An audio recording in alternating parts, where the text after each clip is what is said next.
Après avoir subi des mois de manifestations acharnées et s'être vu accusé de faire la sourde oreille face aux préoccupations des Français, Emmanuel Macron se dit prêt à dialoguer et à écouter.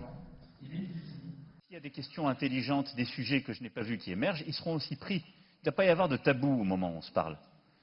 On doit essayer de traiter en l'état ces sujets pour revenir sur ces grandes fractures que j'évoquais.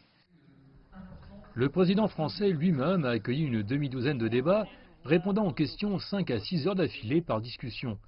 Dans la vallée du Rhône, un membre local du Parlement fait de même.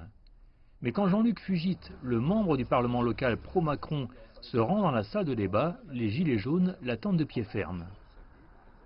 Si le président compte que ça va apaiser la colère, il se trompe lourdement. Parce qu'en plus, là, pendant qu'on se parle, il est en train de continuer à faire son tour de France avec sa publicité. Moi, j'appelle ça le Macron Circus Tour. Il amuse les galeries, il amuse les Français, alors qu'il sait déjà très bien ce qu'il va faire, il a déjà pris des décisions.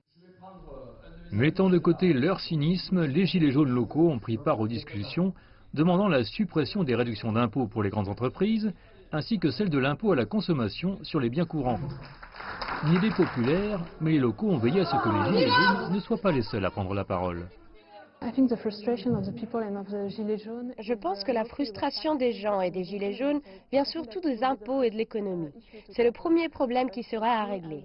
Pour moi, qui ai une vingtaine d'années, il est plus important de parler de l'environnement et de la société et de la manière dont nous allons construire cette société.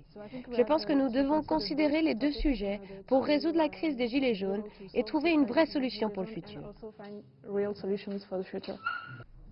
Les détracteurs de cette initiative déclarent que Macron et ses membres du Parlement utilisent le débat car il reste 4 mois avant les élections européennes locales, tandis qu'une campagne électorale secrète est financée par l'argent public.